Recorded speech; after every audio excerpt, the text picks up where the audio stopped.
मथुरा में veterinary university के programme में वजीर आजम मोदी ने एक बयान दिया है जिस पर सियासत गर्मा गई है। वजीर आजम के मुताबिक कुछ लोगों के कानों में ओम और गाय ये अल्फाज पढ़ते ही उनके बाल खड़े हो जाते हैं। वजीर आजम के इस बयान को असल मुद्दों से ध्यान भटकाने वाला और 3 रियासतों में होने वाले असेंबली इंतखाबात की तैयारी के तौर पर देखा जा रहा है। यूपी चुनाव में कब्रिस्तान और श्मशान, अब ओम और गाय। लोगों के कान पर अगर ओम शब्द पड़ता है तो उनके बाल खड़े हो जाते हैं। गाय शब्द पड़ता है तो उनके बाल खड़े हो जाते हैं। क्या 3 रियासतों के इंतखाबात की पीएम ने तैयारी शुरू कर दी है? गांव का परिवार चल सकता है क्या? करंट लग जाता है कुछ को। वजीर आजम ये बयान बीजेपी के अवामी इजलास में नहीं बल्कि मथुरा में एक वेटरनरी यूनिवर्सिटी के प्रोग्राम में दे रहे हैं। हाँ, ये और बात है कि वजीर आजम सियासी बयानबाजी के लिए किसी भी स्टेज का इस्तेमाल करने के माहिर तस्लीम किए जाते हैं।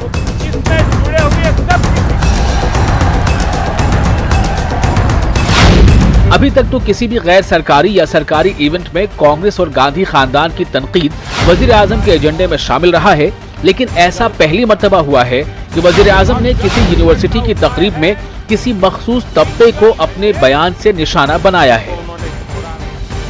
लेकिन हमारे देश का दुर्भाग्य है,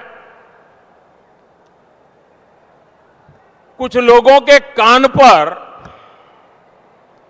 अगर ओम शब्द पड़ता है तो उनके बाल खड़े हो जाते हैं। गाय शब्द पड़ता है तो उनके बाल खड़े हो जाते हैं। उनको लगता है देश 16वीं 17वीं शताब्दी में चला गया। ऐसा ज्ञान देश को बर्बाद करने वालों ने बर्बाद करने में कुछ नहीं छोड़ा है। और इसलिए हमारे भारत के ग्रामीण जीवन की अर्थव्यवस्था में पशुधन बहुत मूल्यवान बात। मुल्क गिरती मईशत की मार झेल रहा है और महाराष्ट्र, झारखंड और हरियाणा में असेंबली चुनाव हैं। कई महाज पर अपोजिशन मरकज की नाकामियां गिनवा रहा है। तो क्या यही वजह है कि ऐसे इश्यूज से आवाम का ध्यान भटकाने की कोशिश की जा रही है? कम से कम एमआईएम सदर असदुद्दीन ओवैसी का तो यही मानना है। महाराष्ट्र, हरियाणा और झारखंड में जो असेंबली के इलेक्शन है उसको सामने रखकर उन्होंने इस तरह की बात कही है। प्रधानमंत्री सिर्फ एक ही मजहब की बात करते हैं, ये बड़ी तकलीफदेह बात है। ये बड़ी अफसोसनाक बात है कि प्रधानमंत्री ने संविधान पर ओथ लिया है। हम उम्मीद कर रहे थे कि प्रधानमंत्री हर मजहब की बात करेंगे। जब से आप प्रधानमंत्री बने, गाय के नाम पर कितने मॉब लिंचिंग हुए बताइए आप। यकीनन आपने 3 या 4 मरतबा कहा कि मुझे बड़ी तकलीफ होती है। आपने यहां तक भी कहा कि मुझे मार दो, मगर इसका असर इसलिए नहीं हो रहा क्योंकि आपकी सरकार और आपकी स्टेट की सरकारें मजलूम से इंसाफ करने के बजाय आप लोग जालिम का साथ दे रहे हैं। मुद्दे पे बात नहीं करो, बड़े प्रभावशाली तौर तरीके से मुद्दे को डाइवर्ट कर दो। हमारे प्रखर और बड़े ज़बरदस्त वक्ता माननीय प्रधानमंत्री कभी गाय की बात करते हैं, कभी ओम की बात करते हैं, लेकिन कभी भी इतने महत्वपूर्ण आर्थिक क्षेत्रों की बात नहीं करते। इतने महत्वपूर्ण दुर्भाग्यवश हों या अच्छे हों, आंकड़ों की बात नहीं करते। अब जबकि वजीर आजम सबका साथ, सबका विकास और सबके विश्वास की बात करते हैं, तो इस तरह की बयानबाजी को वजीर आजम की सियासी मजबूरी नहीं तो और क्या कहा जाए। Bureau report, news 18 Urdu. अर्थव्यवस्था चल सकती है क्या? अयोध्या राम मंदिर बाबरी मस्जिद अराजी तनाजा मामले में सुन्नी वक्फ बोर्ड के वकील राजीव धवन की जानिब से निर्मोही अखाड़े के मुकदमे की मुखालफत करते हुए कहा कि सेवादार के अलावा दीगर मुतल्लका चीज़ों पर उनका दावा नहीं हो सकता क्योंकि वो उनके मालिक नहीं हैं, वो सिर्फ सेवादार हैं। ट्रस्टी और सेवादार में बहुत फर्क होता है। सुप्रीम कोर्ट में मामले की 21वें दिन की समाअत में और क्या कुछ हुआ तफसीली जानकारी दी हमारे दिल्ली नुमाइंदे सुशील पांडे ने। राम जन्मभूमि विवाद मामले में 21वें दिन आज सुप्रीम कोर्ट में सुनवाई पूरी हो गई। मुस्लिम पक्षकारों की तरफ से राजीव धवन ने दलीलों की शुरुआत की। सुप्रीम कोर्ट में उन्होंने निर्मोही अखाड़ा और रामलला विराजमान के उन तमाम दलीलों का विरोध किया जिसमें उन्होंने कहा कि विवादित स्थल पर उनका मालिकाना हक बनता है। राजीव धवन की तरफ से कोर्ट में यह कहा गया कि 22 और 23 दिसंबर की रात को विवादित स्थल में जो मूर्ति स्थापित की गई थी उसके बाद 1950 में मजिस्ट्रेट का जो ऑर्डर आया था, जिस ऑर्डर में कहा गया था कि फाइनल ऑर्डर नहीं आने तक यथास्थिति बरकरार रहेगी, वो एक गलत आदेश था और एक गलत आदेश लगातार जारी रहे ऐसा पालन नहीं किया जा सकता। उन्होंने ये भी कहा कि एक गलत आदेश को हम सही नहीं मान सकते। सवाल यह है कि अगर 1949 से पहले इन तमाम लोगों का कोई भी हक, मालिकाना हक वहां बनता है तो उसका सबूत उन्हें दिखाना पड़ेगा। यानी कि राजीव धवन की तरफ से यह साफ कहा गया कि विवादित स्थल पर 22-23 दिसंबर की रात से पहले इन तमाम पक्षकारों को सुप्रीम कोर्ट को यह बताना होगा कि उनका मालिकाना हक कैसे वहां बनता है। हालांकि मजिस्ट्रेट ने जो ऑर्डर दिया वो एक गलत आदेश था और उस गलत आदेश को लेकर आज राजीव धवन लगातार सुप्रीम कोर्ट के उन पुराने फैसलों का हवाला देते रहे। सुप्रीम कोर्ट को वो समझाने की कोशिश करते रहे कि एक गलत आदेश जारी करना उनके मालिकाना हक को उनसे नहीं छीन सकता। यानी कि राजीव धवन ने आज फिर एक बार सुप्रीम कोर्ट को बताया कि विवादित स्थल मुसलमानों की तरफ से जो जमीन है वो उन्हीं का है और वहां पर मस्जिद था। बड़ा सवाल अब इस मामले में यह भी होगा कि अब मुस्लिम पक्षकारों की तरफ से जब कल राजीव धवन अपनी बहस जारी रखेंगे तो वो सुप्रीम कोर्ट को क्या इस पूरे मामले में मजिस्ट्रेट के आदेश को सुप्रीम कोर्ट के पटल पर रखेंगे, उन्हें समझाने की कोशिश करेंगे। लेकिन सवाल वहीं का वहीं है कि निर्मोही अखाड़ा और रामलला विराजमान जिस तरह विवादित स्थल पर अपने मालिकाना हक को बताता रहा है, उसी में अब मुस्लिम पक्षकारों की तरफ से राजीव धवन बार बार इसका विरोध करके सुप्रीम कोर्ट को यह बताने की कोशिश कर रहे हैं कि वहां पर मस्जिद का अस्तित्व था। कैमरामैन अनिल के साथ सुशील पांडे, न्यूज़ 18 दिल्ली। और अब बात तबरेज अंसारी की।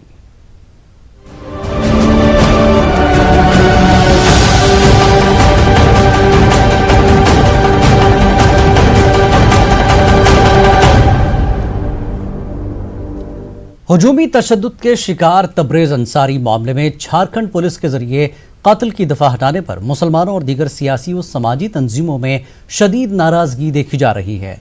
इस मामले में पुलिस ने 11 मुलजमीन के खिलाफ दफा 302 के तहत मामला दर्ज किया था, लेकिन बाद में मेडिकल रिपोर्ट में कार्डियक अरेस्ट की बात सामने आने पर कत्ल की दफा को खारिज करते हुए मुलजमीन के खिलाफ दफा 304 लगाते हुए अदालत में चार्जशीट दाखिल की गई है। सारे मामला जो है वो सरकार के इशारे पर चल रहे हैं और मैं आपको कहूं कि कातिलों को जब तक माला पहनाने वाले सरकार के लोग रहेंगे ऐसे मामला होते रहेंगे। ये कोई तबरेज अंसारी का नया मामला नहीं है। आपने देखा अलीमुद्दीन अंसारी का मामला हो, बालूमात में एक बहुत बड़ा चचा भतीजा का फांसी देकर जो मामला आया, किसी भी मामला में, और इत्तफाक की बात है कि रघुवर सरकार में ही सारे मामला आए हैं और ये तो चाहते हैं कि ऐसे मामला होते रहें ताकि इनको हर लिहाज से इनको फ़ायदे मिलते रहें और कातिल जो है उनका मनोबल ये सरकार में बैठे हुए लोग ही बढ़ा रहे हैं। और मैं ये जानता हूँ कि जब तक ये सरकार दूध का दूध पानी का पानी इस मामले में तब होगी जब सरकार निष्पक्ष जांच का ऑर्डर पास करेगी। ऐसी हालत में री इन्वेस्टिगेशन का हम लोग न्यायालय से मांग करेंगे कि पुनः इसको री इन्वेस्टिगेशन करवाया जाए। और जहां तक मेडिकल जुरिस्पोंडेंस की बात है तो पोस्टमार्टम रिपोर्ट सिर्फ कार्डियक फेल्योर के ही नहीं देखा जाएगा, तमाम रिपोर्ट में जितने इंजरी हैं सबको मिलाकर के देखा जाना चाहिए था, लेकिन उसको नहीं देखा। टेक्निकल ग्राउंड पर किसी को जस्टिस से बरतरफ किया गया है, जो अपने आप में धोखा है। नहीं, कमीशन तो हमेशा ही चाहेगी कि वो दोषी व्यक्ति को सजा मिले और निर्दोष के साथ न्याय हो। तो लगता है सरकार के नहीं, ऐसा मैं सरकार का कोई बचाव नहीं कर रहा हूँ। मैं कमीशन की हैसियत से बोल रहा हूँ। कमीशन समय समय पर, आज भी मैंने एसपी से बात की, मैंने कहा कि दोषी व्यक्ति कितना भी बाहुबल हो उसको छोड़ना नहीं है और निर्दोष के साथ न्याय करना है। कमीशन इस पर हमेशा इस काम को मॉनिटरिंग कर रही है और मैं आपको विश्वास दिलाता हूँ कि जो कोई भी दोषी रहेगा उसको छोड़ा नहीं जाए। आरजेडी लोकतांत्रिक पार्टी के कारगुजार रियासती सदर कैलाश यादव ने तबरेज अंसारी मामले में झारखंड पुलिस के रोल पर सवाल उठाया है। इसने अपना काला और घिनौना चेहरा प्रस्तुत किया। ज्ञात हो कि सरायकेला में तबरेज अंसारी को मॉब लिंचिंग के तहत मार दिया गया था। आज उस परिवार इंसाफ के डगर में इंतजार में बैठा है, लेकिन प्रशासन कहीं ना कहीं सरकार के दबाव में हत्या को मुकदमा को हटाकर 304 में तब्दील कर दिया है। मगरबी बंगाल में इलेक्शन कमीशन की जानिब से वोटर कार्ड वेरिफिकेशन किए जाने के अमल में समाजी तंजीमों ने एतराज जताते हुए इलेक्शन कमीशन से इस अमल के लिए 6 माह का वक्त दिए जाने और कमीशन से इस ज़िम्न में बेदारी मुहिम चलाने का मुतालबा किया है। आसाम में एनआरसी के बाद मगरबी बंगाल के लोगों में बेचैनी देखी जा रही है। यही वजह है कि कल तृणमूल कांग्रेस एनआरसी की मुखालफत में एहतजाजी रैली निकालेगी। वेस्ट बंगाल में 9 करोड़ वोटर है। सबको वोटर लिस्ट में ऑनलाइन वेरिफिकेशन करना एक कंपलसरी कर दिया कमीशन ने, लेकिन इसके लिए जो प्रचार होना चाहिए और एडमिनिस्ट्रेशन के तरफ से जो हेल्प और जो परिसेवा देना चाहिए था, कोई भी परिसेवा अभी तक नहीं है। इसलिए गांव में आम जो वोटर है उनमें एक खौफ पैदा हो गया कि एनआरसी का कोई पार्ट और एनआरसी जो आ रहा है इसी टाइम पे हम लोग वेरिफिकेशन नहीं करेंगे तो जो वोटर जो लिस्ट है उनसे हमारा नाम बाद चला जाएगा। इसलिए एक प्रक्रिया कमीशन ने चालू किया। तो हमने डिमांड किया कि सिर्फ 1 महीना या 1.5 महीना नहीं, 9 करोड़ हमारा जो वोटर है इन सबको वोटर लिस्ट वेरिफिकेशन के लिए कम से कम 6 महीना टाइम चाहिए। दिल्ली के जोरबाग में करबला की 10 एकड़ वक्फ अराजी पर करबला यूनिवर्सिटी बनाने के खिलाफ शिया वक्फ बोर्ड के चेयरमैन वसीम रिजवी के जरिए वज़ीर दाखिला अमित शाह को लिखे गए खत पर तनाज़ा शुरू हो गया है। जोरबाग करबला वक्फ अराजी के कस्टोडियन अंजुमन हैदरी ने वसीम रिजवी के जरिए मामले में दखल अंदाजी की सख्त अल्फाज में मजम्मत करते हुए वसीम रिजवी पर अपने सियासी आकाओं के इशारों पर काम करने का इल्ज़ाम लगाया है। 10 एकड़ वक्फ लैंड है हमारी, जिसमें से सिर्फ 4 एकड़ के ऊपर हमने करबला वर्ल्ड यूनिवर्सिटी बनाने का ऐलान किया है।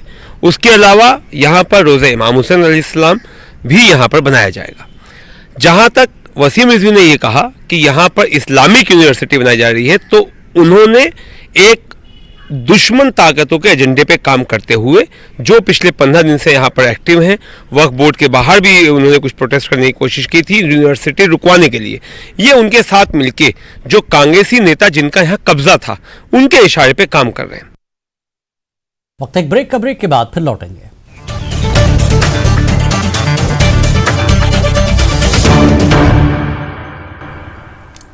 खास बात इंडिया में एक बार फिर आपका खैर मकदम है। राजस्थान वक्फ बोर्ड में तवील अरसे से खाली पड़े ओहदों के लिए रियासती हुकूमत ने 3 अरकान को नामजद किया है। इसमें खानो खान बदवाली, राना जैदी और अस्मा खान के नाम शामिल हैं। तकरीबन 1.5 साल कबल राजस्थान हाईकोर्ट ने वक्फ बोर्ड के 3 अरकान की रुकनीत को मनसूख कर दिया था। इसके बाद से वक्फ बोर्ड का कोई मुस्तकिल सदर नहीं रहा, जिसकी वजह से वक्फ से जुड़े कई मामले इल्तबा का शिकार हो गए। ताहम सुप्रीम कोर्ट में समाअत के चलते गहलोत हुकूमत ने देर रात 3 अरकान को नामजद कर दिया और अहकामात भी जारी कर दिए ताकि सुप्रीम कोर्ट में मामले से मुताल्लिक मजबूती से जवाब दे सके। हाँ, बोर्ड भी बिल्कुल जल्दी हो जाएगा। हमने जो हमारी रिक्तियाँ हैं उसके संबंध में निवेदन करा है और जल्दी ही इसका जो प्रक्रिया निर्धारित की गई है उसके तहत ये अतिशीघ्र 3 सदस्यों की नियुक्ति होनी है और 3 सदस्य मनोनीत होने और 1 सदस्य जो है एमएलए का है, हबीबुर रहमान साहब के उससे खाली हुई थी, उसका होना है।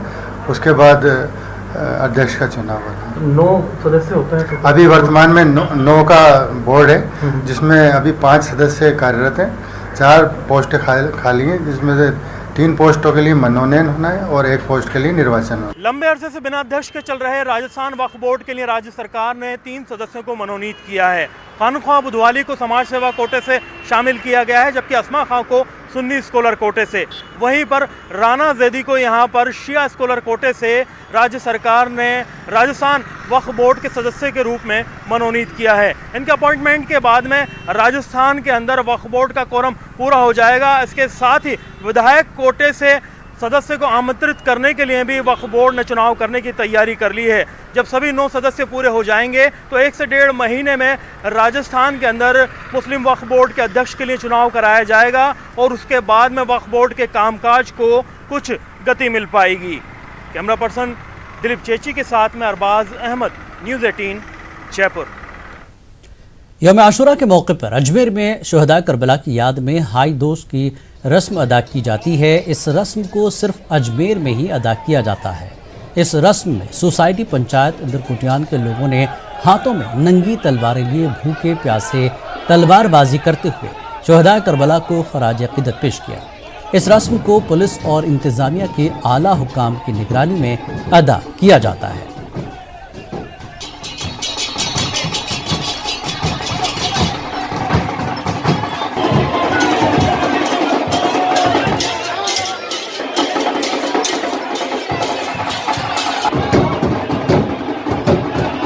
ये पंचायत अंदर कोटियान की तरफ से मुहर्रम शरीफ का आयोजन किया जाता है। मुहर्रम शरीफ 1441वें मुहर्रम शरीफ थे। पंचायत अंदर कोटियान की तरफ से इस तलवारों का और ये ईदोस का प्रोग्राम होता है। हमारे इस सोसाइटी पंचायत अंदर कोटियान की जानिब से मुहर्रम का जो प्रोग्राम किया जाता है वो पंचायत की तरफ से किया जाता है। इसके अंदर डोले शरीफ बनाए जाते हैं। उसके बाद हुसैन के गम का इजहार करने के लिए हाईदोज भी खेली जाती है।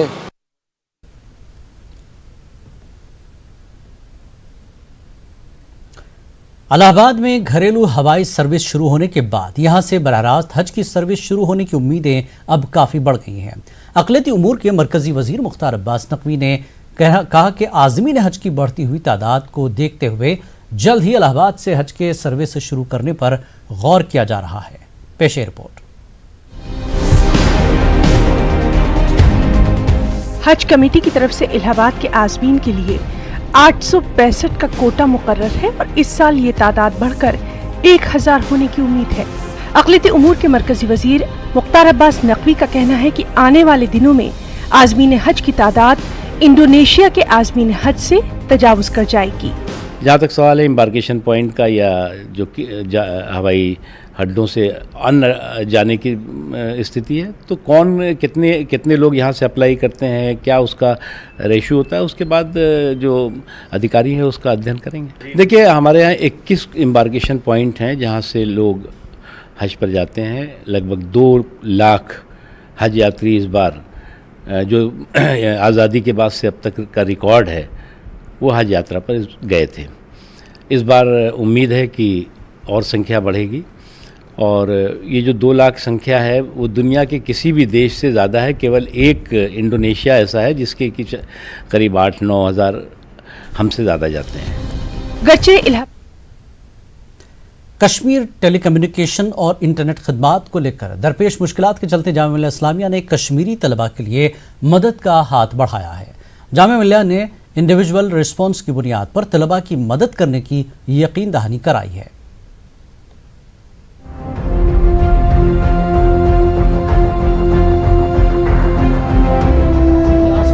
न्यूज़ 18 ने कश्मीरी तालिब इल्म रूहुल्लाह की जामिया मिल्लिया इस्लामिया के PhD कोर्स में दाखिले को लेकर खबर दिखाई थी, जबकि सिनॉप्सिस को लेकर रिसर्च प्रपोजल जमा करने की 11 सितंबर आखिरी तारीख थी। जामिया मिल्लिया इस्लामिया इंतजामिया का कहना है कि अगर रूहुल्लाह या फिर दूसरे कश्मीरी तलबा यूनिवर्सिटी से राब्ता करेंगे तो उनकी मदद की जाएगी।